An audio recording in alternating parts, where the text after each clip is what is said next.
At 7:30 a.m. on Monday, March 12, 1888, the streets of New York City were already vanishing. The storm had begun the previous day as a cold, drenching rain that turned to sleet by evening. By dawn, the rain had become snow, and the snow was falling so heavily that visibility was reduced to a few feet in some locations. The wind had picked up overnight, and by 7:30 a.m. it was gusting past 50 miles per hour. The temperature had dropped below 10 degrees Fahrenheit. The snow was dry and fine, driven sideways by the wind. It piled up against buildings, against streetcars, against anything that stood still. The city was not yet ready for what was coming. Nobody was. At 8 a.m., the New York Stock Exchange opened as usual. Traders made their way through the accumulating drifts. Some arrived late, soaked and freezing. The streets were becoming impassable for horse-drawn vehicles. The elevated railway lines, the city's lifeline for commuters, were still running, but the tracks were icing over. Cars moved slowly. Passengers watched the snow pile higher against the windows. They did not know that within 2 hours the trains would stop entirely. At 9 a.m. the Brooklyn Bridge was still open. People crossed on foot, leaning into the wind. The bridge had been open for only 5 years. It was a marvel. But on this morning the wind tore at pedestrians so violently that some had to crawl on their hands and knees to make it across. The bridge would close later that morning, but for now people were still trying to get to work, to home, to shelter. The wind was so strong that it stripped the paint from the bridge's cables. It ripped signs from storefronts. It knocked people off their feet.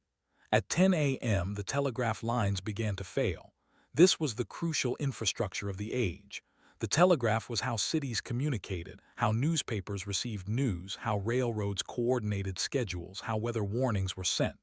The lines were strung on poles above ground. As the snow accumulated on the wires and the wind increased, the lines snapped. Poles toppled. By noon, New York City was effectively cut off from the rest of the country. No messages could be sent. No news could arrive. No warnings could be broadcast. The city was alone. What happened? The storm that struck the northeastern United States in March 1888 was one of the most severe blizzards in American history. It is remembered as the Great Blizzard of 1888, or sometimes the Great White Hurricane. It affected a region from the Chesapeake Bay to Maine, but its most devastating impact was on New York City, Boston, and the hundreds of smaller communities in between. For 2 days the storm raged, dropping as much as 50 inches of snow in some areas, with drifts that reached 30 to 40 feet. The wind speeds were recorded at over 80 miles per hour in some places. The temperature fell below zero. Hundreds of people died. Thousands were stranded. The region was paralyzed for more than a week. Meteorologically, the storm was a collision of air masses. A cold front moving down from Canada met warm, moist air coming up from the Atlantic. That combination is the classic recipe for a nor'easter, but the conditions that week were unusually volatile. The cold air was exceptionally cold. The warm air was exceptionally moist. The pressure gradient between the two systems was steep, which produced the extreme winds. The storm tracked along the coast, intensifying as it moved northward. By the time it reached New York, it had become a meteorological monster. Forecasters at the time did not have enough data to predict it. The U.S. Signal Corps, which was responsible for weather forecasting in those days, issued a warning for rain and colder temperatures the day before, but nothing that suggested the catastrophe that was about to unfold. The warnings were too vague. They were also too late.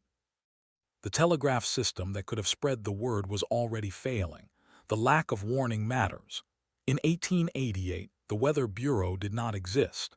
The Signal Corps had been tasked with weather observation since 1870, but its network was rudimentary. Observations were taken at scattered stations and transmitted by telegraph.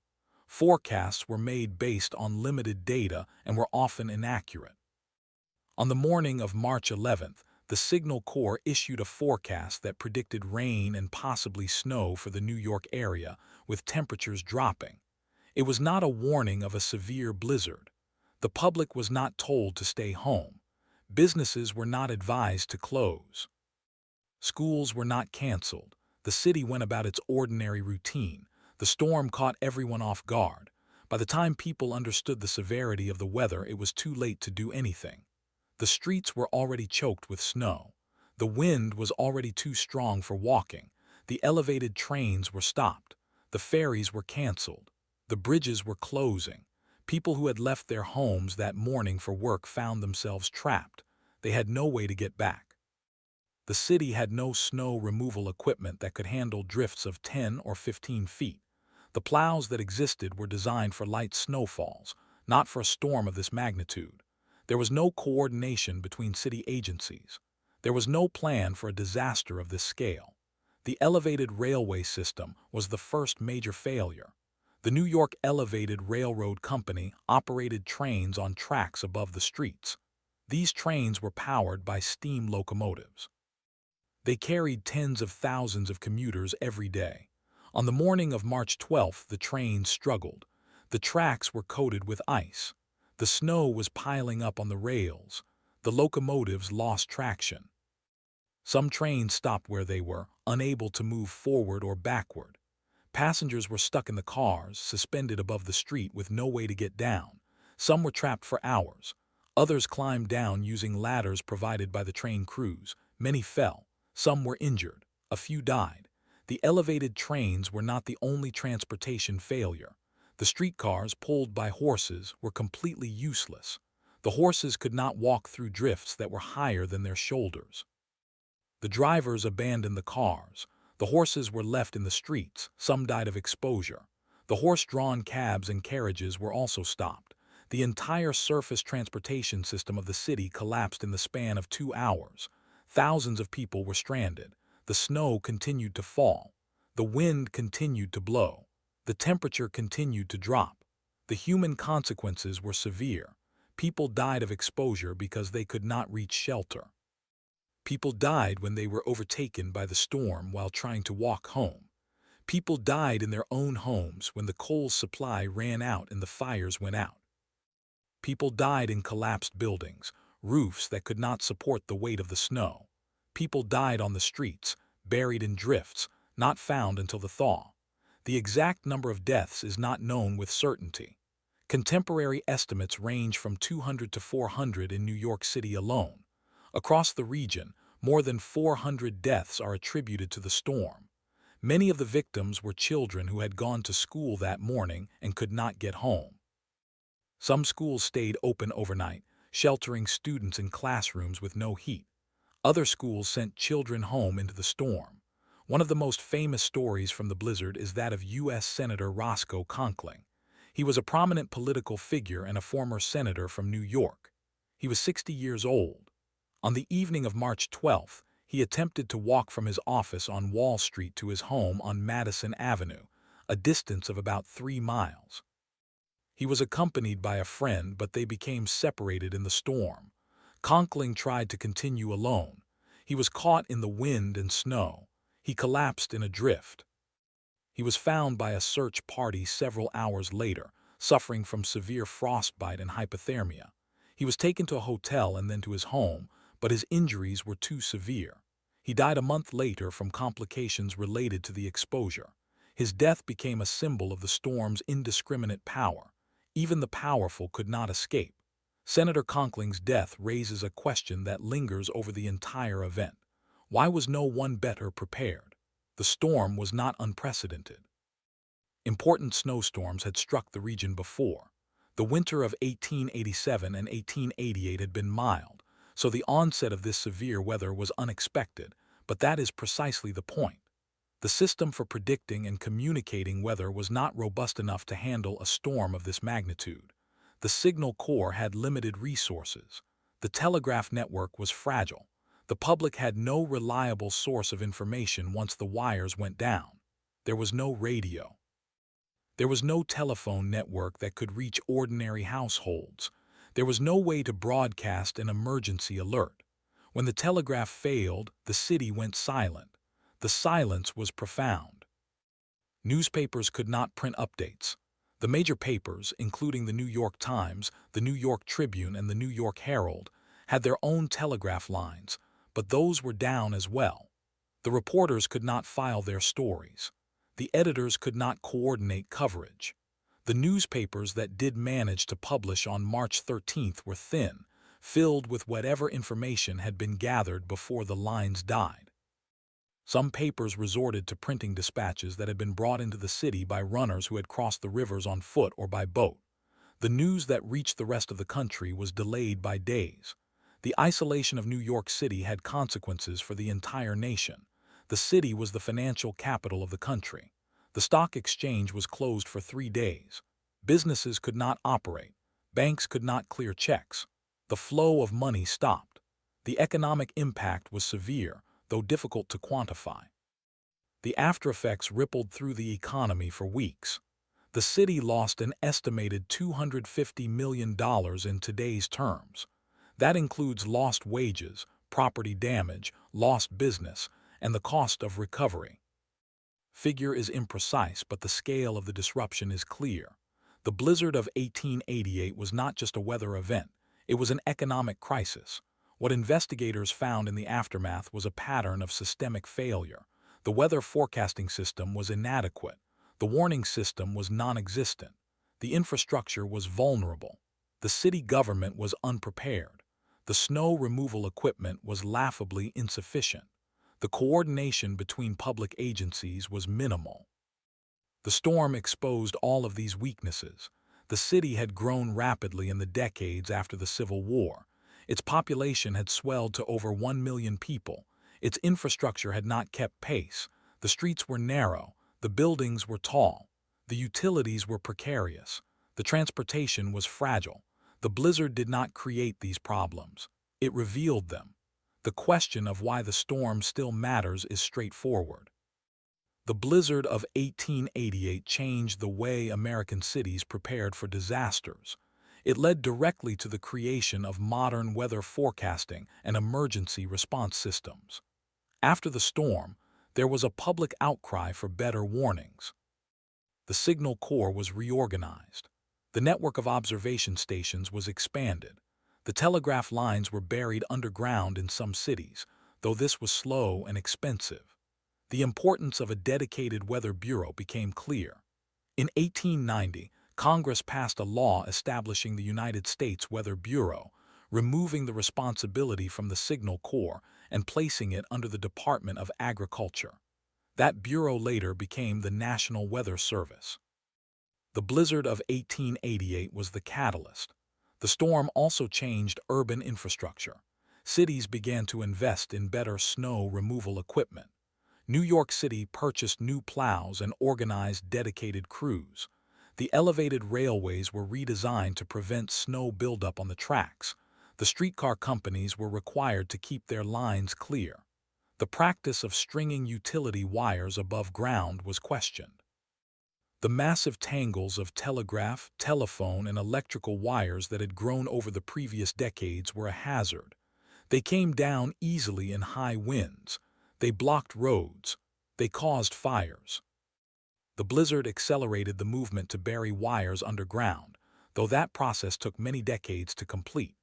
The human consequences of the storm lingered for years. Families who lost members were permanently changed. The children who survived the storm, huddled in schools or stuck in drifts, carried the memory for the rest of their lives. The stories of the storm passed down through generations. The blizzard of 1888 became a benchmark against which all other winter storms were measured. In New England and the Northeast, it was the standard. Every severe storm in the following decades was compared to it. Nothing came close for many years. What was not understood at the time was the full picture of the storm's trajectory. Meteorologists studied the event for decades afterward. They reconstructed the path of the low-pressure system. They analyzed the wind patterns and the temperature gradients. They mapped the snowfall totals. The storm had arrived from the south and then intensified rapidly. It moved up the coast and stalled. It dropped snow for nearly 2 days. The snow was not wet and heavy. It was dry and powdery, which meant it drifted easily. The drifts were the real danger. In some places, the snow covered entire houses. People had to dig tunnels from their doors to the street. The storm also affected coastal shipping. The winds and waves were so violent that dozens of ships were wrecked. The loss of life at sea was substantial, though the exact number was not recorded. The storm sank schooners and fishing boats. It stranded ocean liners. The maritime casualties added to the total of the dead. The storm was not selective. It struck rich and poor. It struck urban and rural. It struck on land and at sea. The official response during the storm was disjointed. The mayor of New York City at the time was Abram S. Hewitt. He had been in office for less than 3 months. He faced a crisis for which there was no playbook. He did not issue a public statement during the first day of the storm. The city government did not coordinate a response across boroughs. The police department did its best to assist stranded residents, but there were no plans for such an event. The fire department responded to emergencies, but many of their horses were unable to pull the engines through the snow. Some firefighters had to carry their equipment on foot. The city was operating on instinct, not on procedure. The recovery took weeks. The snow did not melt quickly. It remained on the streets for 10 days or more. The city brought in workers from surrounding areas to shovel and haul. Some snow was dumped into the rivers. Some was piled in vacant lots. Some was simply left to melt. The sanitation department of the era had no capacity to deal with this volume of snow. People of the city had to wait for nature to help. When the weather warmed slightly, the snow began to turn to slush. The streets became rivers of mud and water. The walking conditions worsened before they improved. The storm also exposed the fragility of the coal supply. Homes in 1888 were heated by coal. The coal was delivered by cart. The cart could not get through the snow. The coal supply ran out for many households. People burned furniture. They burned books. They burned whatever was available. Some families moved into the homes of neighbors who still had heat. Others went to public shelters set up by churches and charities. The cold was as dangerous as the snow. Hypothermia killed people inside their own homes. The lack of communication made the storm worse in a psychological sense. People did not know when it would end. They did not know if help was coming. They did not know if their loved ones were safe. The silence was terrifying. The storm howled outside, but inside, families waited in the dark. Gas lights flickered. The gas supply was also vulnerable. The wind damaged gas lines. Some neighborhoods lost gas entirely. Candles and oil lamps became the only sources of light. The city was dark. The newspapers that survived the storm later published detailed accounts of heroism and tragedy. Stories of people who saved strangers from the snow. Stories of families who perished just a few feet from their front doors. Stories of children who were rescued by teachers who stayed with them all night. These stories filled the pages for weeks. They became part of the collective memory of the city. The storm was a shared trauma. It bound the survivors together. One of the most remarkable details of the storm is how quickly the conditions deteriorated. On the morning of March 11th, the weather was cold but unremarkable. By midday on March 12th, the city was buried. The transition was violent and fast. There was no gradual worsening. It was a sudden collapse. That is part of why so many died. They did not have time to react. They did not have time to prepare. The storm struck with a speed that the infrastructure of the time could not absorb. The blizzard of 1888 was not only a storm, it was a diagnosis. It revealed the limits of 19th century urban civilization. It showed that technology and organization had not kept pace with the population. It forced a reckoning. The changes that followed did not make cities invulnerable. They made them more resilient. The storm is still studied because it represents a turning point in how humans understand and prepare for natural disasters. It is a cautionary tale that has not lost its relevance. The storm also raises questions that remain unanswered. Why did the Signal Corps not issue a more specific warning? Could the telegraph lines have been strengthened ahead of time? Why did the city government not respond more quickly once the storm began? There is no single answer. The failures were systemic. They were failures of communication, of foresight, of infrastructure, and of leadership. The storm revealed them all. What remains is the weight of what happened, the people who died, the families who lost everything, the city that stopped. The snow that buried the Northeast is still remembered. The memory has not faded. It is taught in schools. It is written in history books. It is referenced in discussions about climate and infrastructure and preparedness. The storm still speaks to us. It says that nature does not care about our schedules. It says that we must be ready. It says that we can learn, but we must pay attention. The blizzard of 1888 is not ancient history. It is a living lesson. It is a story that continues to unfold every time we study it, every time we ask what went wrong, every time we try to do better. The storm buried the Northeast. It also buried our illusions of control. That is why it still matters. The opening segment ends here. The opening segment ends here, but the story does not end with the melting snow. The real work began in the weeks and months that followed. Investigators, city officials, and meteorologists all started asking the same questions. How could this happen? What broke? Who was responsible? The answers were not simple because the failures were not isolated. They were woven into the fabric of how the city and the region operated in the late 19th century. By March 15th, the snow had stopped, but the winds had not fully died down. The temperature remained cold. The drifts stood like walls along the streets of New York, Boston, Providence, and every town in between. The first task was to dig out the dead. In New York City alone, the official death count was initially reported as 200, but that number climbed quickly as bodies were pulled from collapsed roofs, buried carriages, and frozen tenement rooms. The final count in the city reached at least 400. Across the entire Northeast, the death toll settled at around 400, though some estimates placed it higher. The exact number was never determined because many victims were travelers, transients, or people whose families did not report them missing. The recovery teams worked in conditions that were still dangerous. The snowdrifts were unstable. In some places, the weight of the snow had caused roofs to cave in, and the debris was hidden beneath the white surface. Workers had to probe with long poles before they could safely walk.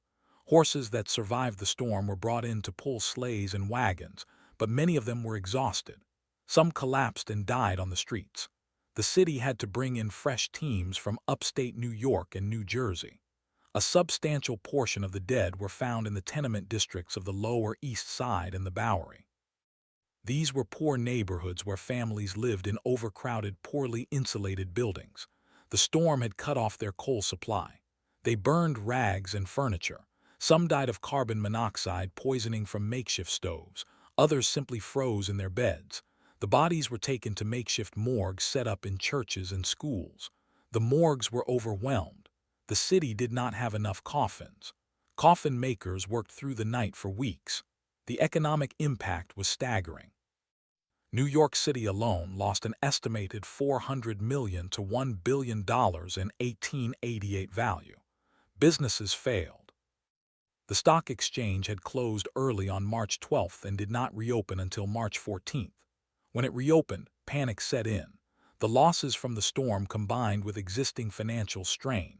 Several banks were forced to close. The economy of the entire region was disrupted for months. The transportation network was the most visible catastrophe. The elevated railroads in New York had been rendered useless. The cars were stuck on the tracks. The snow had buried the rails. It took more than a week to dig out the elevated lines. The horse-drawn streetcars were even worse. The horses could not move. The cars were abandoned. The city had no reliable public transit for nearly 2 weeks. People who had to work walked. Those who could not walk stayed home. The city slowed to a crawl. The federal government was slow to respond. The Signal Corps, which was the predecessor to the National Weather Service, admitted that it had underestimated the storm. The chief of the Signal Corps, General Adolphus Greely, came under heavy criticism. He defended his forecasters, but the public was not satisfied. Congress held hearings. The hearings revealed that the Signal Corps had received reports of the storm from the south, but had failed to convey the severity to the public. The reason was partly technological and partly bureaucratic. The telegraph was the fastest means of communication, but the lines were owned by private companies. The The Signal Corps had to rely on those companies to relay warnings. In many cases, the messages were delayed or not delivered at all. The hearings also exposed a deeper problem. The Signal Corps had a small staff. It was not equipped to handle a crisis of this scale. Its primary mission was military weather reporting, not public warnings. The idea of a national weather service dedicated to civilian safety was still in its infancy. The storm forced a reevaluation. Within 2 years, the Signal Corps began to reform its warning procedures, but it would take until 1890 for the creation of the United States Weather Bureau, a civilian agency that replaced the Signal Corps Weather Services. The blizzard of 1888 was the reason that agency was born, but the changes were not limited to weather forecasting. The storm had also exposed the vulnerability of the telegraph system itself. The wires were strung on poles that toppled in the wind. The copper and iron lines snapped. The entire communication network collapsed. After the storm, the city of New York and many other municipalities passed laws requiring that telegraph and telephone wires be buried underground. This was a massive engineering project. It took years to complete. But by the turn of the century, the tangled webs of overhead wires that had been a fire hazard and a storm liability were largely gone. The storm changed the physical appearance of American cities. The same was true for the electrical power lines. Thomas Edison had opened the first commercial power plant in New York in 1888. By 1888, the city was filled with overhead electrical wires. The storm tore them down. The damaged lines caused fires that burned out of control before fire crews could reach them. In some neighborhoods, the power was out for weeks. The result was a push to standardize wiring and to mandate that electrical cables be insulated and placed underground. The insurance industry also took notice. After the storm, premiums for buildings with overhead wiring increased sharply. Building owners began to demand underground connections. The storm also had a profound effect on public transit. The failure of the elevated railroads and horse cars led to a renewed interest in subways. New York City had been discussing a subway system for years, but the debate had always been about cost and feasibility. The blizzard of 1888 made the case for an underground system that could not be blocked by snow. In 1894, the city authorized the construction of the first subway line. It opened in 1904. The storm was not the only reason, but it was a major factor. The lesson was clear. Surface transportation was vulnerable to weather. The solution was to go underground. Boston had a similar experience. The city's horse-drawn streetcars were completely paralyzed.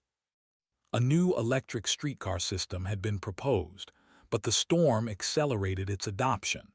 Within a few years, Boston had one of the first large-scale electric trolley networks in the country. The storm had shown that electrification was not just a luxury, it was a necessity for reliability in bad weather. The storm also highlighted the need for better building codes. The roofs of many buildings collapsed under the weight of the snow. In New York, the most famous collapse was the huge Flatiron Building, which was still under construction at the time. But dozens of smaller buildings collapsed across the city. The city building department began to enforce load requirements for roofs. The snow load had not been considered seriously before. After the storm, engineers calculated that a foot of wet snow could weigh as much as 20 pounds per square foot. The codes changed. The human toll was not just physical. The psychological impact on survivors was deep. Many people who lived through the storm reported symptoms that modern clinicians would recognize as post-traumatic stress. They could not sleep during snowstorms.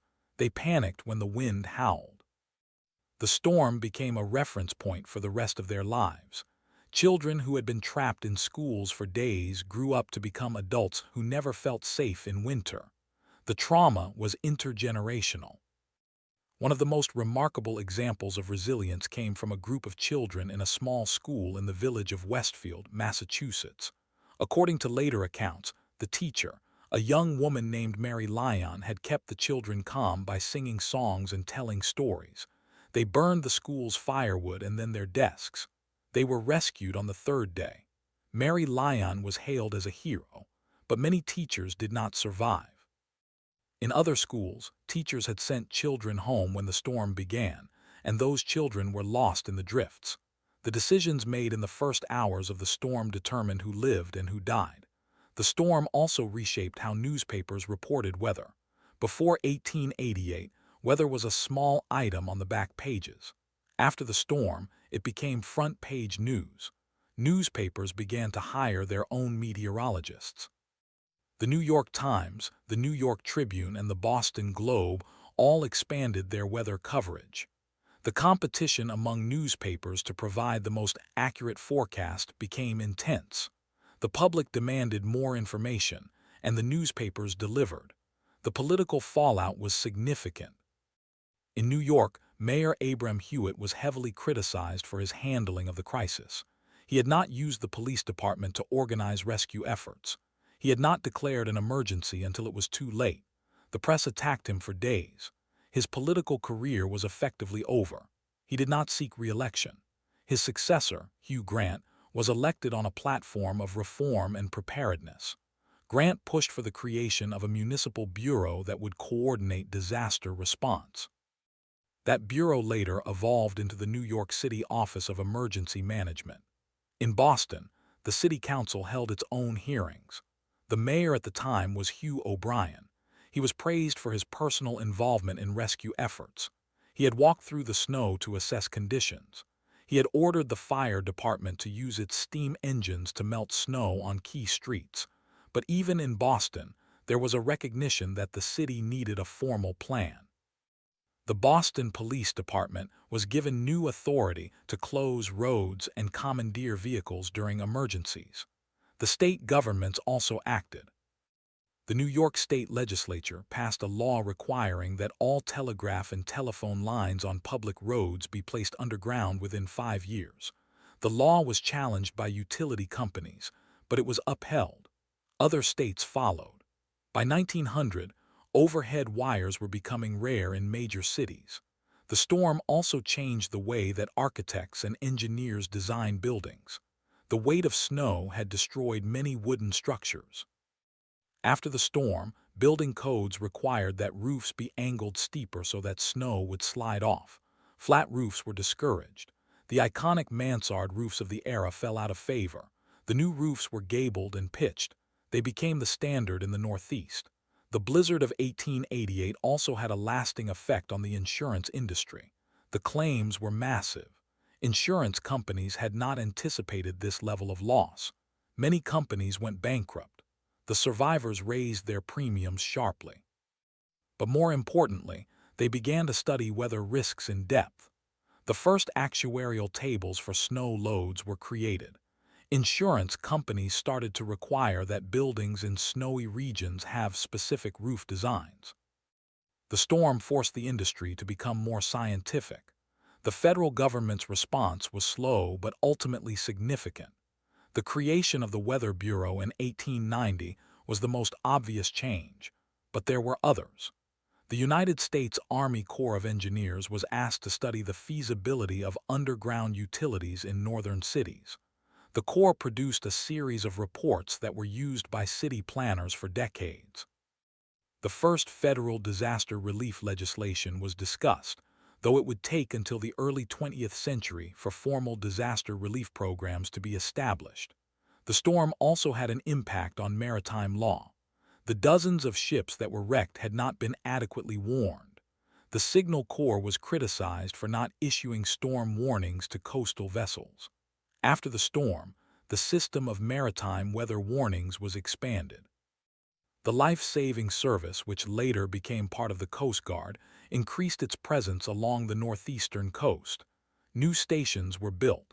The storm had shown that the sea was as dangerous as the land.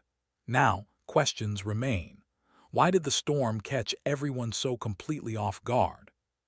Part of the answer lies in the nature of the weather system itself. The low-pressure system that became the blizzard of 1888 formed over the Gulf of Mexico and moved north. It interacted with a cold air mass coming from Canada. The collision was unusually violent, but that does not explain why the signal corps did not see it earlier. According to later studies, the storm had been observed by ships in the Atlantic and by stations along the coast, but the reports were not compiled quickly enough. The telegraph was the bottleneck. There was no central receiving station for all-weather data. The reports came in by wire, but they were scattered. The other problem was that meteorology in 1888 was still an emerging science. The concept of a nor'easter was understood, but the rapid deepening of a low-pressure system, what we now call explosive cyclogenesis, had not been studied. The storm deepened so quickly that by the time the signal corps realized its intensity, it was already too late to issue a meaningful warning. The storm's central pressure dropped by 24 millibars in less than 24 hours. That is a staggering drop. Modern meteorologists classify that as a bomb cyclone. The storm was essentially a bomb cyclone before the term existed. The storm also stalled. It did not move up the coast quickly. It parked itself over the Northeast and continued to intensify. The winds came from the north and the northeast. The snow fell for 33 hours in some places. The low-pressure system was essentially trapped by a high-pressure system to the north, creating a block that kept the storm stationary. This is a pattern that is still studied today. In March of 1993, a similar stalling storm, the superstorm of 1993, caused widespread damage across the eastern seaboard. The parallels are striking. The human stories continued to emerge in the decades after. In 1898, on the 10th anniversary of the storm, the New York Times published a retrospective. They interviewed dozens of survivors. One man described how he had walked from his office in Lower Manhattan to his home in Harlem. The walk took 12 hours. He arrived at his door with his shoes frozen to his feet. He had to have them cut off by a doctor. Another woman recalled that her husband, a fireman, had been called out to a fire on March 12th and did not return for 3 days. She thought he was dead. He had been trapped in a collapsed building and rescued by a neighbor. The storm also produced some odd consequences. In the weeks after the blizzard, there was a surge of babies born 9 months later. The so-called blizzard babies were a recognized phenomenon. Families who had been confined to their homes for days created children. Many of those children were named Storm, Snow, or Blizzard. It was a peculiar tribute. The storm also affected the political debate about immigration. The Irish and Italian immigrants who died in the tenements were used as arguments both for and against immigration restrictions. Some reformers pointed to the high death toll among the poor as evidence that immigration should be slowed. Others argued that the deaths showed the need for better housing and infrastructure for all residents. The storm had become a political weapon. In the decades that followed, the blizzard of 1888 was invoked whenever a major storm struck. In 1947, when New York City was buried by a blizzard that dumped over 20 inches of snow, the newspapers compared it to 1888. In 1978, when a brutal nor'easter hit Boston, the comparison was again made. In 1996, when the blizzard of 1996 shut down the East Coast, the reporters always mentioned 1888. It became a weather legend, a storm of legend. The storm also taught lessons that have been forgotten and relearned. In the 21st century, the vulnerability of overhead power lines to ice and snow was once again demonstrated. In 2008, an ice storm in New England knocked out power to hundreds of thousands of homes. The same issues that the blizzard of 1888 revealed were still present. The infrastructure had changed, but the physics had not. The need for resilient design is a lesson that every generation must learn. The final death toll from the blizzard of 1888 is still debated. Some historians put the number at around 400. Others say it was over 800 if maritime casualties and rural deaths are included. The exact number will never be known, but the significance is not in the count. It is in what the storm revealed about a society that was not prepared for the power of nature. The blizzard of 1888 was not a freak event. It was a predictable event that was not predicted. It was a disaster that was avoidable but not avoided. The storm still matters because the same vulnerabilities exist today. Climate change is making winter storms more intense. The atmosphere holds more moisture, which means more snow in cold regions. The east coast of the United States has seen record snowfalls in the past 2 decades. The infrastructure is older now. The grid is fragile. The communication networks are digital but still vulnerable. A storm that buried New York in 1888 would be even more devastating today because the population is larger and the infrastructure is more complex.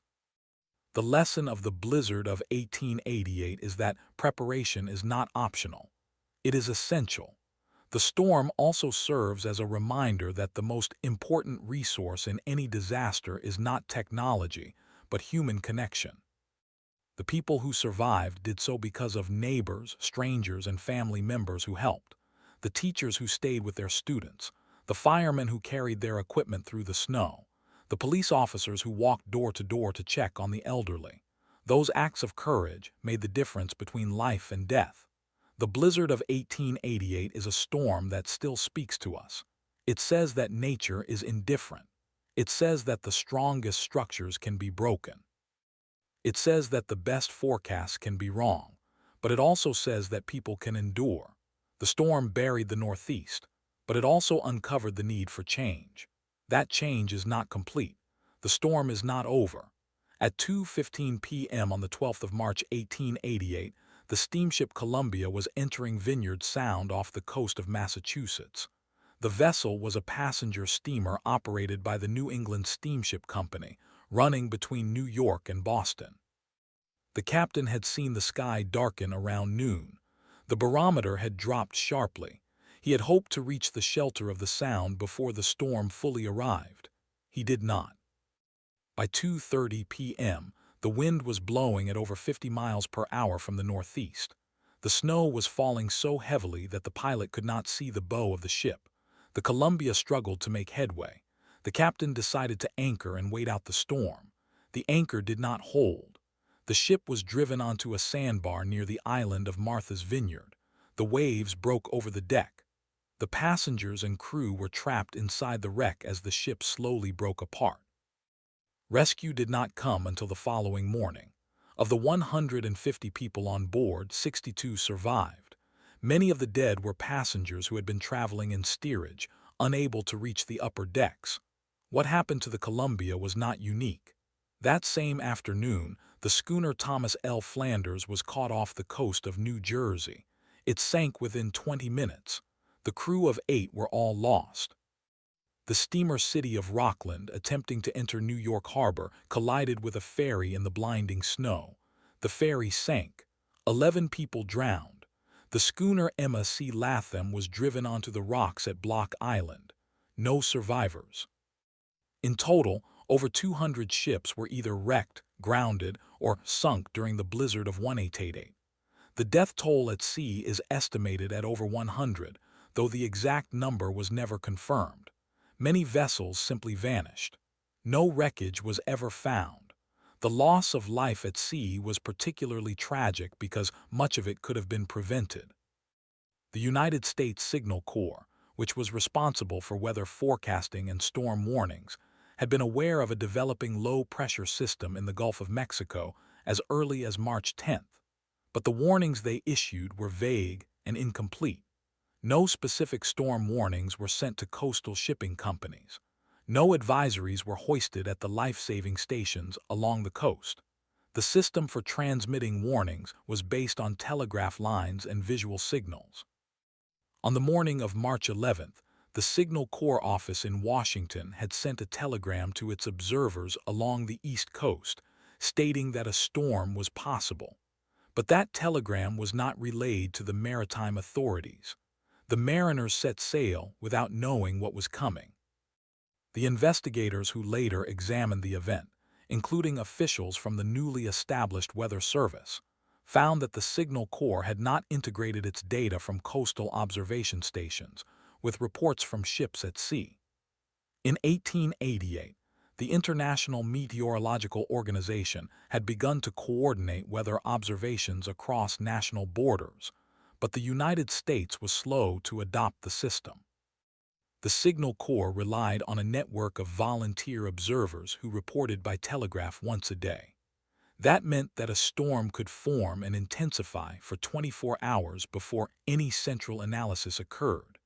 By the time the Signal Corps realized the severity of the storm on the night of March 11th, the blizzard was already lashing the coast.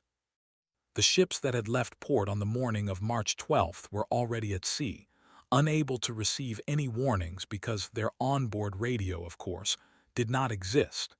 There was no way to recall them. The maritime disaster of 1888 led to a major overhaul of the weather warning system. In 1890, the United States Weather Bureau was established as a civilian agency within the Department of Agriculture. The Signal Corps was relieved of its weather duties. The new bureau hired professional meteorologists and expanded the network of observation stations. Storm warnings were issued by telegraph to all coastal stations. Flags and lanterns were used to signal ships in harbor, but even these improvements were not enough. In 1898, another powerful storm caught the New England fishing fleet by surprise, sinking dozens of vessels. The lesson that a centralized warning system must be fast and reliable was learned gradually, over decades. The human consequences of the storm's maritime toll extended far beyond the immediate survivors. In the fishing villages of Massachusetts, Rhode Island, and Maine, entire communities lost their breadwinners. The village of Naushon lost 3 of its fishing boats. 12 men died. Their widows were left to raise children alone. The charity organizations that formed in the aftermath were overwhelmed. The Red Cross, under Clara Barton, did respond, but it was still a small organization. Barton herself traveled to the worst-hit communities, delivering food, clothing, and money. She later wrote that the storm had shown her the depth of poverty that existed in rural America. The fishermen were not insured. Their boats were their only assets. When those boats were lost, the families had nothing. The storm also exposed the inadequacy of the life-saving service. In theory, the service maintained stations along the coast, each equipped with surf boats, britches buoys, and rocket lines. The crews were trained to rescue shipwreck survivors, but in practice, many stations were understaffed. The station at Nantucket had only 2 men on duty during the storm. They could not launch their boat in the 50-mile-per-hour wind. They could only watch as the schooner Elsie sank a quarter-mile offshore. All 6 crew members died. After the storm, Congress allocated additional funds to the life-saving service. New stations were built along the coast of New Jersey and Long Island. The number of full-time crew members was increased. The service later merged into the United States Coast Guard in 1905. The blizzard of 1888 was a direct catalyst for that expansion. But the storm's impact was not only at sea. On land, the failure of the telegraph system created a breakdown in communication that lasted for days. The poles that carried the wires were snapped by the weight of ice and the force of the wind. The lines that remained intact were often useless because the operators were trapped in their offices or could not reach the relays. In New York City, the Western Union building on Broadway remained operational only because the manager burned furniture to keep the generators running. But outside the city, the wires were dead. The isolation of towns and villages was complete. No news could enter. No news could leave. This communications blackout had serious consequences for emergency response. In the rural areas, there was no way to call for help. People who were injured or sick could not reach doctors. Doctors could not reach patients. In the town of Danbury, Connecticut, a woman went into labor on the night of March 12th. Her husband could not reach the midwife, who lived 2 miles away. The snow was so deep that the husband had to dig a tunnel through a drift just to get to the road. He found the midwife's house buried up to the roof. He dug her out. By the time they reached his house, the baby had already been born. The mother survived. The child did not. In other communities, the isolation led to outbreaks of disease. The tenements of New York City were overcrowded and unsanitary. When the snow blocked the streets, garbage could not be collected. The sewers froze. The water supply was contaminated. In the days after the storm, doctors reported an increase in cases of typhoid and diphtheria. The health department was overwhelmed. The death toll from disease in the weeks after the storm is estimated to be as high as 150. The storm had ended, but the dying had not. The storm also revealed the fragility of the food supply chain. In New York City, the markets ran out of fresh meat and vegetables within 2 days. The trains could not deliver. The streets were impassable for wagons. People began to hoard what little food they had. The price of bread doubled. The price of coal tripled. The wealthy could afford to pay, but the poor could not. In the tenements, families burned furniture for heat. Some burned the wooden floors. The city government attempted to organize food distribution, but the effort was hampered by the lack of communication. The police had to go door to door to identify the most desperate cases. By the time the streets were cleared on March 15th, at least 20 people had died of starvation or hypothermia in their homes. The storm's economic impact was enormous. The total cost of damage was estimated at over $20 million in 1888, which is equivalent to several $100 million today. The railroads lost millions in revenue and had to pay for repairs to their tracks and rolling stock. The New York Elevated Railroad, which had been running on time before the storm, was shut down for 3 days. The company lost thousands of dollars in fares. The insurance industry was also hit hard. Claims from the storm totaled over $5 million. Several small insurance companies went bankrupt. The larger firms raised their premiums for winter weather coverage. The storm had changed the cost of doing business in the Northeast. In the long term, the storm had a profound effect on urban planning. The cities of the Northeast had been built for a climate that was assumed to be mild. The blizzard proved that assumption wrong. The New York City Board of Aldermen appointed a special committee to study the storm and recommend improvements. The committee's report, published in 1889, recommended that all new buildings be constructed with stronger roofs, that all streets be wider, and that the city invest in a fleet of snow removal equipment. The report also recommended that the city build an underground network for telegraph and telephone lines to protect them from weather damage. This recommendation was not implemented. The overhead wires remained a problem for another half-century, causing similar failures in storms in 1947 and 1978. The storm also led to changes in the design of public transportation. The streetcars of the 1880s were powered by horses. The horses could not move in deep snow. After the storm, the city began to transition to electric streetcars, which were more powerful and more reliable. The first electric streetcar line in New York City opened in 1890.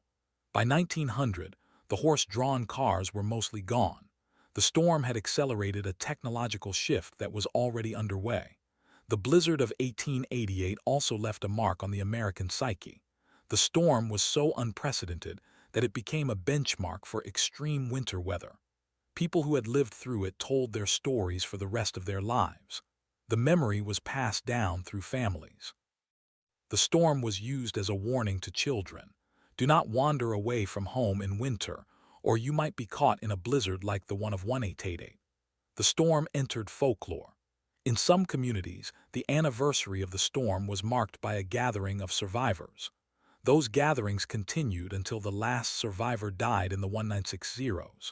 In the scientific community, the storm prompted new research into winter storm dynamics. The work of meteorologist William Ferrell had laid the foundation for understanding the movement of low-pressure systems. But the blizzard of 1888 provided a case study that was studied for decades. The storm was reanalyzed in the 1930s using the newly developed theory of air mass analysis. In the 1950s, it was used to test computer models of the atmosphere. The storm became a classic example of explosive cyclogenesis, the rapid deepening of a low-pressure system. Today, meteorologists still refer to the storm as a textbook case. But the most important legacy of the blizzard of 1888 might be the recognition that disaster preparedness is not optional. The storm killed hundreds of people, destroyed millions of dollars in property, and paralyzed the largest city in the United States for days. And yet the warnings were there. The signs were there. The barometer dropped. The winds shifted. The animals behaved strangely. But the signals were not read in time. The system failed because it was too slow, too fragmented, and too reliant on outdated technology. That system has been improved, but it has not been perfected.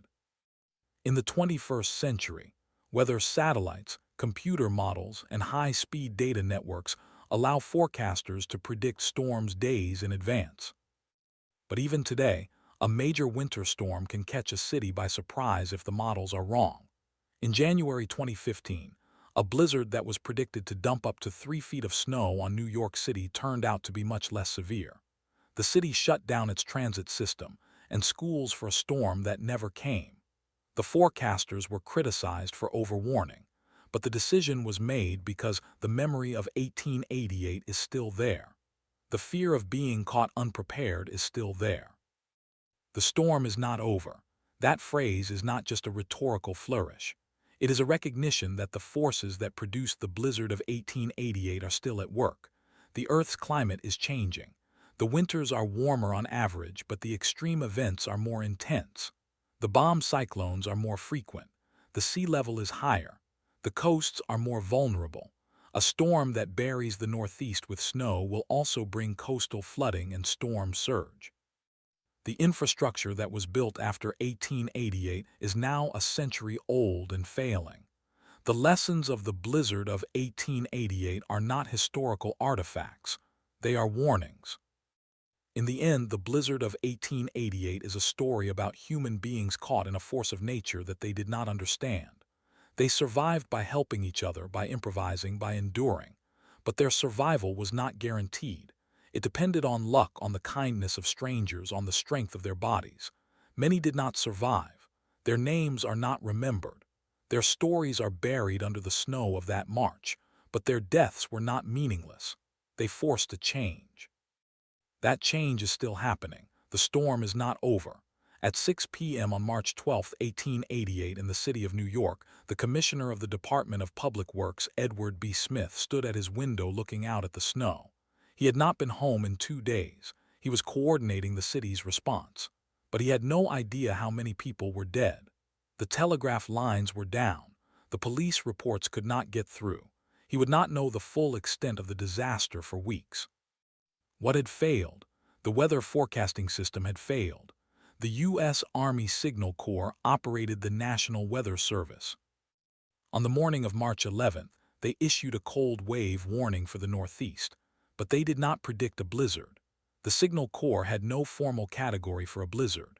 The word itself was not yet part of official meteorology. The storm had been born over the Atlantic and strengthened far faster than any model could track. Observers in the Great Lakes noted the low-pressure system, but its rapid intensification caught them off guard. The Corps had only a handful of reporting stations. They relied on observations taken twice a day. The missing data points between those observations allowed the storm to slip through. The investigation that followed was led by Brigadier General Adolphus W. Greely, the chief signal officer. Greely was a polar explorer. He had survived a disastrous Arctic expedition in the 1880s. He understood extreme weather, but he also understood the limits of his own network. In his official report, Greely admitted that the warning system was inadequate. The telegraph was the only rapid means of communication, and the telegraph was down.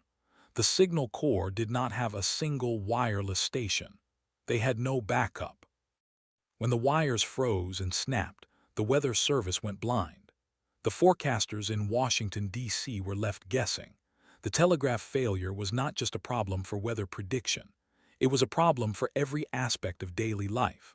By the evening of March 12th, the Western Union Telegraph Company had lost more than 5,000 miles of wire across the Northeast. The lines were strung on wooden poles. The ice accumulated on the wires until the poles snapped. The poles themselves fell under the weight of the ice. The streets were littered with broken poles and tangled wires. In New York City, the elevated railroad tracks were also used for telegraph lines. When the tracks froze, the lines snapped with them. The city was completely cut off from the rest of the country. The newspapers could not print. The financial markets could not trade. The price of stocks was quoted by word of mouth. The panic was silent. At 8 p.m. on March 12th in the city of Boston, the mayor's office attempted to contact the state militia. The phone lines were dead. The mayor sent messengers on foot. The messengers struggled through drifts 7 feet deep.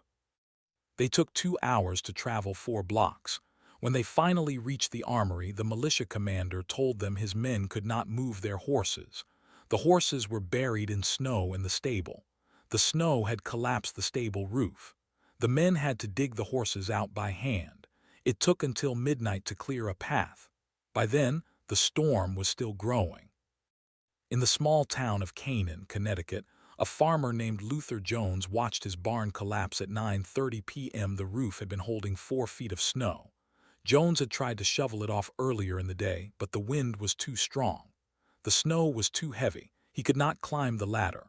When the roof gave way, it killed 2 of his cows. Jones had no way to call for help. The nearest neighbor was a mile away. He could not walk that distance in the dark. He had to wait until dawn. By then, the cows were frozen solid. He lost his livestock. He lost his savings.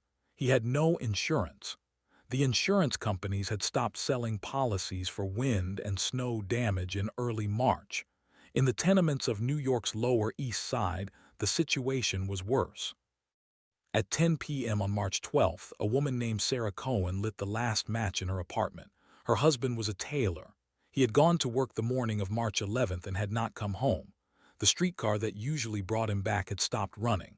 He was trapped in his shop somewhere uptown. Sarah Cohen had 2 children. The coal bin was empty. The wood was gone. She had no food except a half loaf of bread. She kept the children wrapped in blankets. They shivered together on the bed.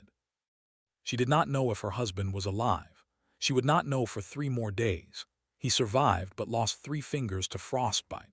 At 2 a.m. on March 13th, the storm reached its maximum intensity over New England. The barometric pressure in New Haven, Connecticut, dropped to 28.5 inches. That is the equivalent of a Category 2 hurricane. The wind speeds were recorded at 60 miles per hour in some locations. The snow was horizontal. The visibility was 0. People who were caught outside described the feeling of being lost in a white void. They could not tell up from down. Some fell into snowdrifts and could not climb out. Their bodies were not found until the spring thaw. At 4 a.m. on March 13th, a locomotive engineer named John O'Connor was trapped in his train on the New York Central line near Albany. The train had been stuck since the previous afternoon. The tracks were buried in drifts 15 feet deep. The furnace had gone out. The temperature inside the passenger cars was falling. O'Connor and the firemen tried to keep the passengers warm by burning the wooden seats. They broke apart the benches and fed them into the stove one by one. The passengers huddled together. A woman gave birth at 6 a.m. The baby survived. The mother died of exposure 2 hours later. O'Connor wrote in his diary later that he could not forget the sound of the wind. It was not a howl. It was a scream. The official response to the storm was fragmented.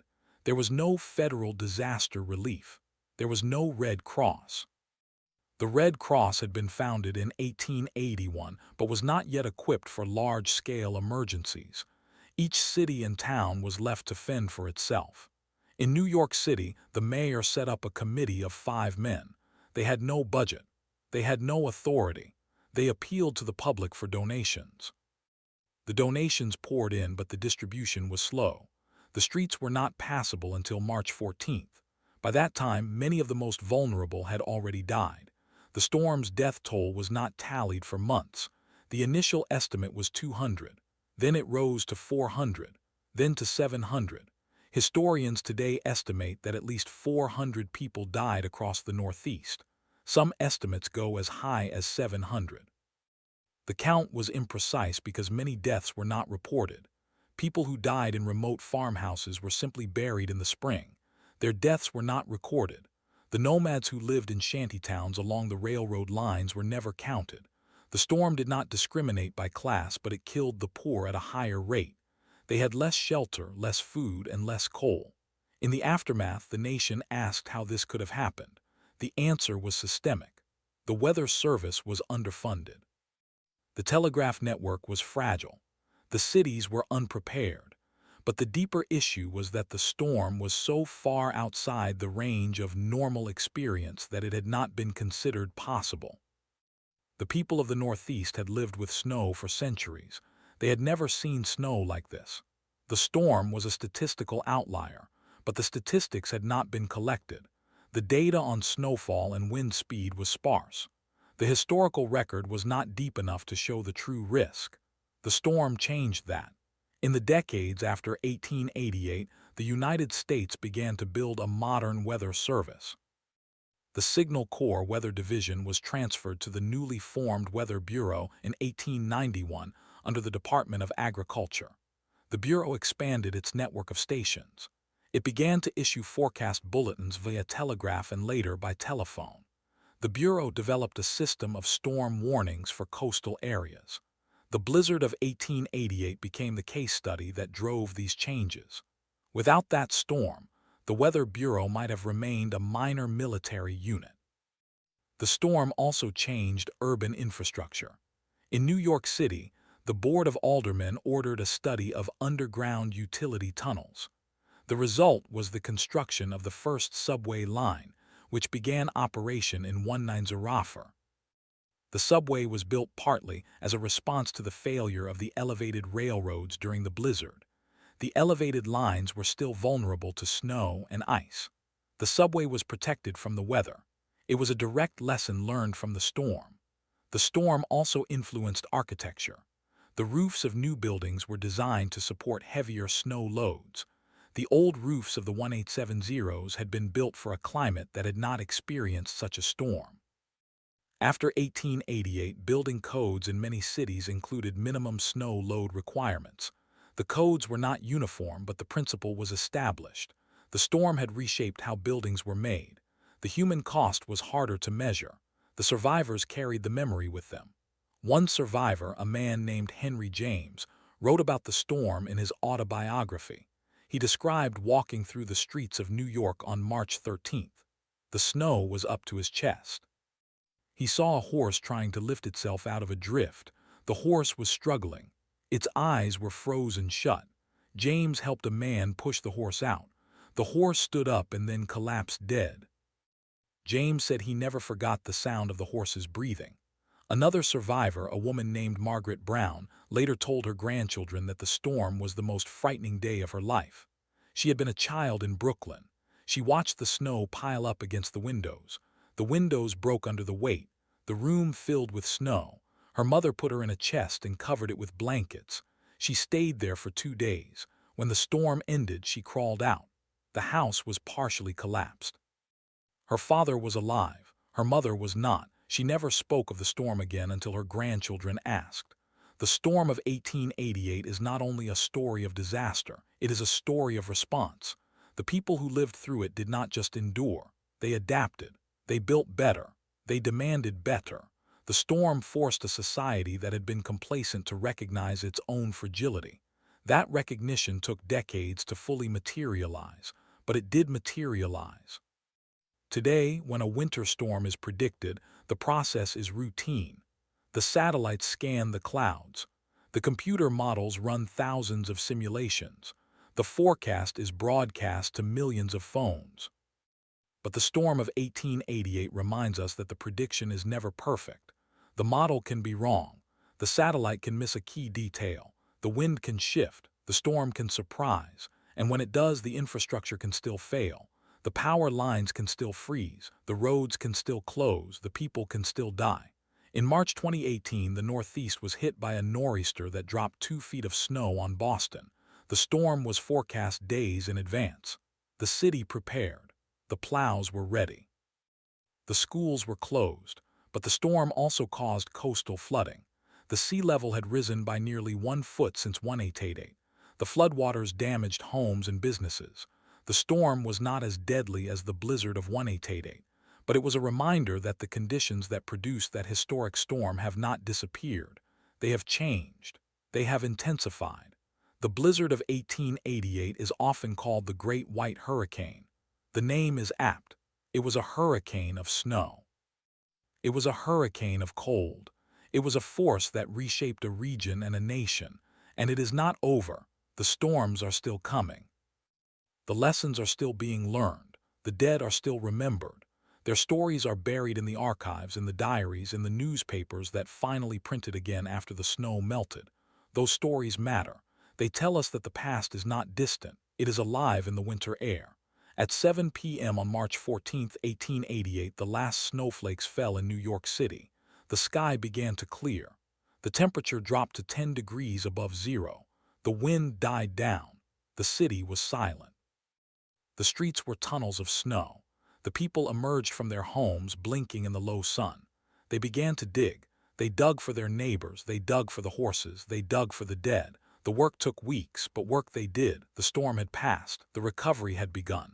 What remained was the memory of a storm that had no equal, the memory of a storm that showed what nature could do when the conditions were right, the memory of a storm that demanded change. And change came. It came in the form of a weather bureau. It came in the form of a subway. It came in the form of building codes. It came in the form of a national commitment to preparedness. That commitment is still being tested. Every winter the bomb cyclones roll in. Every winter the watchers watch, and they remember. The storm is not over. It will never be over. It is part of the story. It is part of the land. It is part of the people who live in the Northeast, who know that winter is not to be taken lightly. They know because of 1888. They know because of the 400 dead. They know because of the children who froze in their mothers' arms. They know because the blizzard of 1888 is not a footnote. It is a warning, and it is still written in the snow. On the morning of March 13, 1888, a separate tragedy unfolded in the waters off the coast of New England. At 4:30 a.m., the schooner Addie Snow, carrying a cargo of coal from Philadelphia to Boston, was caught in the full force of the storm. The crew had been sailing through what they thought was a manageable gale, but by dawn the wind had shifted to the northeast and the temperature had dropped below freezing. The rigging iced over. The sails froze solid. The captain, a man named Thomas Burgess, ordered the crew to lower the remaining sails and ride out the storm under bare poles. But the weight of the ice on the masts grew too heavy. At 6:15 a.m. the mainmast snapped. The schooner began to list. The crew abandoned ship into a single lifeboat. They rowed for 3 hours in the blinding snow, but the cold killed them one by one. By noon, the lifeboat was found overturned near Provincetown. All 8 men were dead. What happened to the Addie Snow was not unique. Over the course of the storm, more than 200 ships were wrecked or damaged along the Atlantic coast from the Chesapeake Bay to Maine. The official maritime death toll stood at around 100, but many vessels simply disappeared. The city of Chester, a steamer carrying passengers from New York to Boston, was reported missing for 3 days before it limped into port with its hull cracked and its deck covered in ice. The passengers had survived by burning furniture in the cabin. The John H. NGB was never found. The storm did not only bury the land, it buried the sea. Back on land, the question of how to feed the trapped population became urgent. By midday on March 13th, the grocery stores in New York City had run out of bread, milk, and meat. The delivery wagons could not move. The elevated trains were stalled. The ferries were frozen. The city was cut off from its supply lines. The only food that could be moved was carried by hand. Men formed bucket brigades, passing sacks of flour and barrels of salt pork from one person to the next through the drifts. In some neighborhoods, people broke into abandoned stores to steal food. In others, the wealthy shared their pantries with their servants and neighbors. The disparity was stark. The storm also revealed the weakness of the city's water system. The water mains in many streets froze solid. The fire hydrants were buried under snow. On the morning of March 14th, a fire broke out in a tenement building on the Lower East Side. The fire department could not reach it. The streets were impassable. The hydrants were frozen. The building burned to the ground. 7 people died. The fire was not the only one. Across the city, small fires broke out in stoves and chimneys. The lack of water turned them into disasters. The fire department estimated that at least 30 structures were damaged or destroyed during the storm because firefighters could not get to them. In the weeks after the storm, the city began a systematic review of its emergency response capabilities. The Board of Health reported that the number of cases of pneumonia and frostbite had skyrocketed. The hospitals were overwhelmed. The charity organizations distributed food and coal to the poorest neighborhoods, but the distribution was slow and uneven. The storm had exposed the gap between the rich and the poor in a way that could not be ignored. The rich had stockpiles of coal and food. The poor had nothing. The storm was a crisis, but it was also a mirror. Investigators from the newly formed City Committee on Public Safety gathered testimony from witnesses, telegraph operators, and weather observers. They found that the Signal Corps had received the storm warning on March 10th, but had not transmitted it to the public until March 11th, and even then only in a limited way. The telegraph lines had failed by midday on March 12th, so the warnings that did go out were not received by many communities. The committee concluded that the Weather Service lacked the authority and the resources to issue effective warnings. The recommendation was clear: create a National Weather Bureau with a mandate to forecast and warn the public. But the changes did not happen overnight. The political process was slow. The bill to create the Weather Bureau was introduced in Congress in 1889, but it was not until 1891 that it passed. Even then, the Bureau was underfunded and understaffed. The first director, a man named Mark Harrington, had to build the network from scratch. He hired observers, installed instruments, and established a telegraphic reporting system. By 1895, the Bureau was issuing daily forecasts to newspapers across the country. But the blizzard of 1888 had already faded from public memory for many. It took a second major storm, the Great Blizzard of 1899, to reinvigorate the push for better forecasting. The Great Blizzard of 1899 was not as deadly as the storm of 1888, but it was widespread. It brought snow to the Gulf Coast and froze the Mississippi River at New Orleans. The Weather Bureau at that time had improved, but it still missed the full extent of the storm. The failure reinforced the lesson of 1888. Storms do not respect political boundaries.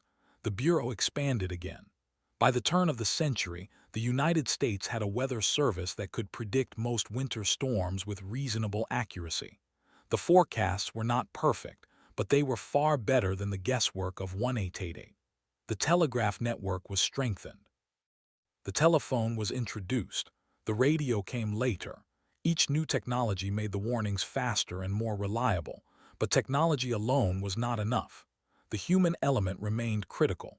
In 1888, the telegraph operators who stayed at their posts saved lives. They stayed until the batteries died or the poles fell. They stayed because they understood that their job was not just sending messages, it was connecting people to safety.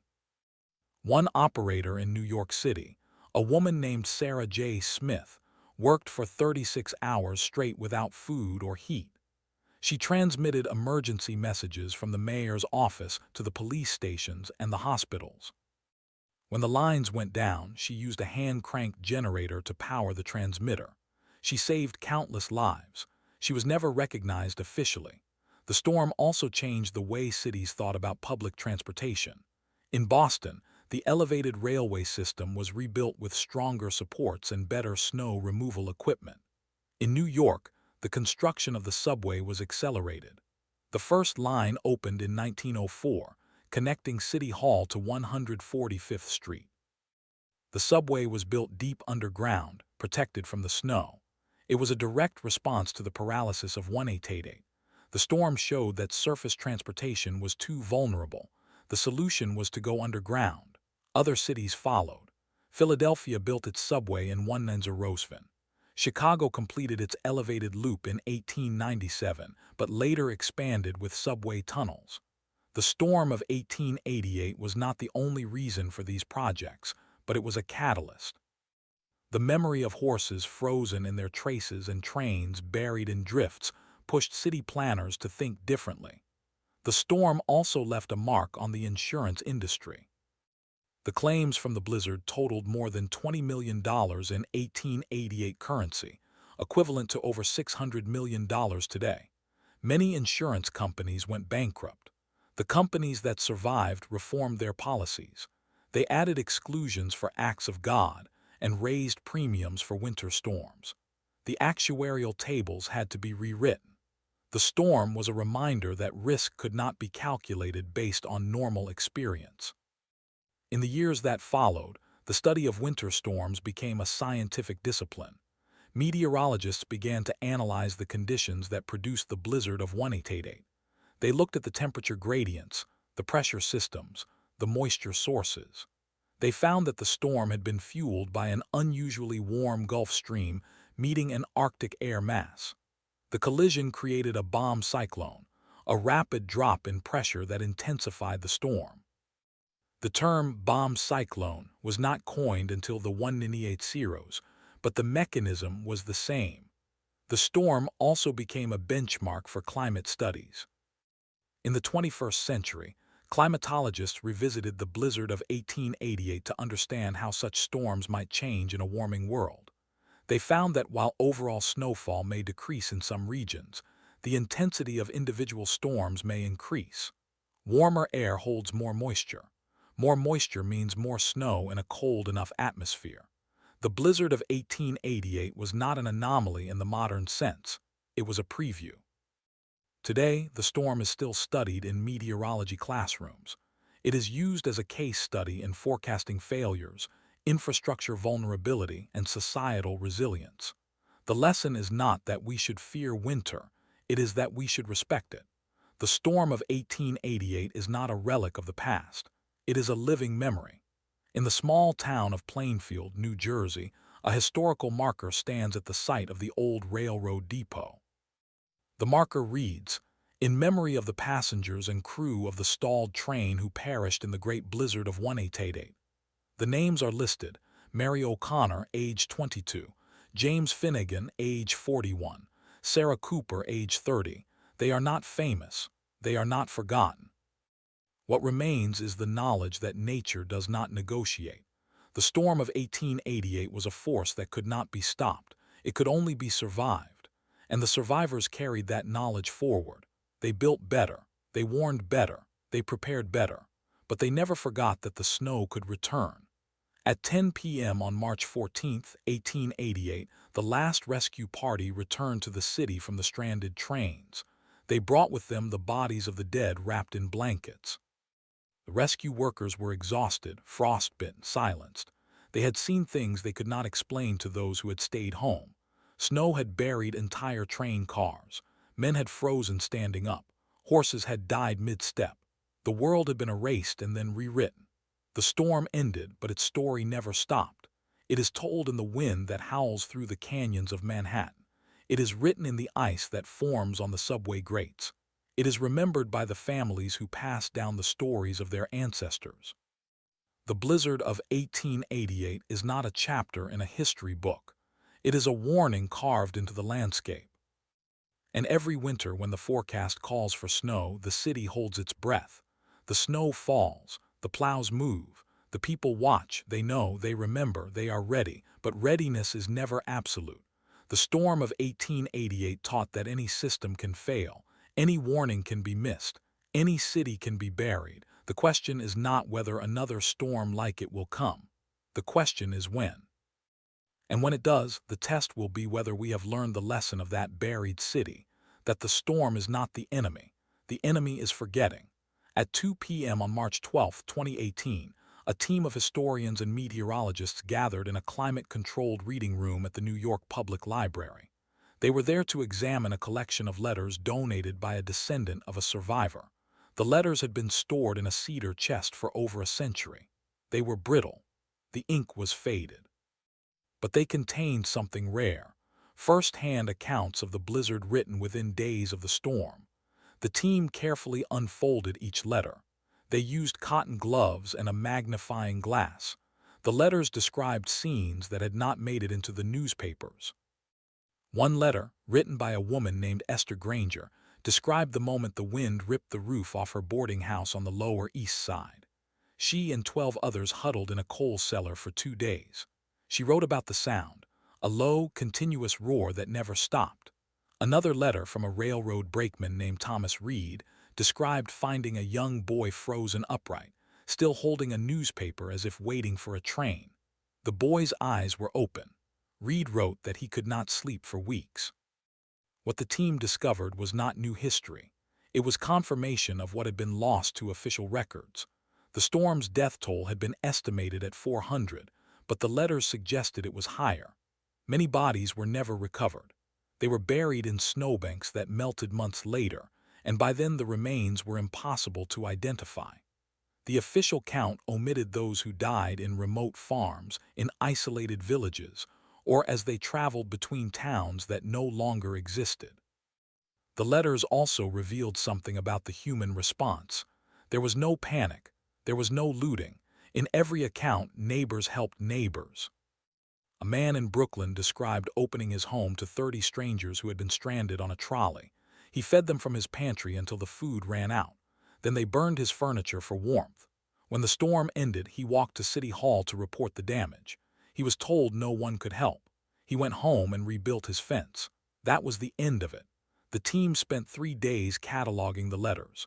They digitized each one. They cross-referenced names with census records and death certificates. They found that some people listed as missing had actually survived, but had moved away without telling anyone. Others listed as alive had died in the storm and were never accounted for. The official records were incomplete. The human memory, passed down through families, was more accurate. This was the first time a systematic effort had been made to reconstruct the human geography of the storm. The project was funded by a small grant from the National Endowment for the Humanities.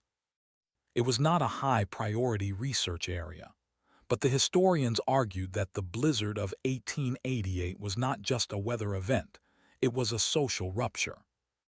It exposed the fragility of a society that had become too dependent on technology and too confident in its ability to control nature. How could this have happened again? The answer was simple. The same vulnerabilities existed in different forms. In 1888, the telegraph was the fastest communication.